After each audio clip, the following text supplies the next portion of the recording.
అతనికి నేను చెవి ఎక్కాను. నా ప్రియ కుమార్తె, నా ప్రియ కుమారుడా, నా బిడ్డ, ధైర్యం తెచ్చుకో.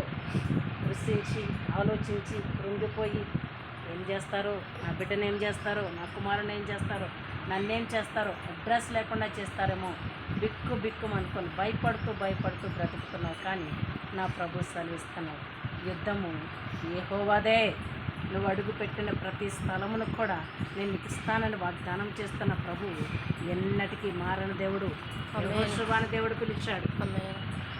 పిలిచి యెహోషువతో తన బాధ చెప్పుకున్నాడు. యెహోషువా, ఇంకా స్వతంత్రించుకోవాల్సిన స్థలాలు ఉన్నాయి బాబు, ఇంకా నువ్వు బ్రతికి ఉండాలి, నా కోసం బ్రతికి ఉండాలని నా ప్రభు యెహోషువతోటే మాట్లాడుతుంటే నీతో కూడా నీతో మాట్లాడుతున్నాడు. నీ చేయి పట్టుకొని ఆయన పనులు జరిపించుకోవడానికి ఆయన నీ యొక్క ప్రార్థనపై, నీ యొక్క దృష్టిపై, నీ యొక్క ప్రతి ఒక్క స్థలముపై దేవుడు తన దృష్టి దాగి ఉంది.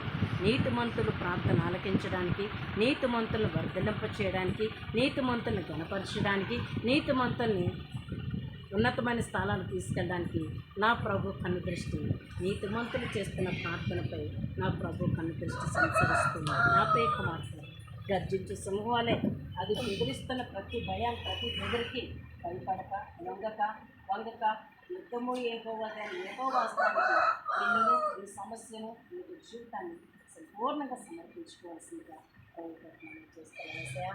ఆరాధనకి యోగ్యుడు నీవే ప్రభు. కొండల తట్టు కన్నులెత్తి నీ వైపు చూస్తున్న ప్రతి ఒక్కరికి మీరే ఏడుముగా, శృంగముగా, శైలముగా, ఖడ్గముగా మీరుండి నడిపిస్తున్నట్టు పొందరాలు. ఎంతోమంది భక్తుల్ని, ఎంతోమంది శ్రోతల్ని, ఎంతోమంది పండితుల్ని, ఎంతోమందిని ఆయన భక్తుల్ని భక్తి ఆయన బైబుల్ భక్తుల్ని నడిపిస్తున్నాం ప్రభు. ఇంతకంటే గొప్ప కార్యములు మా జీవితం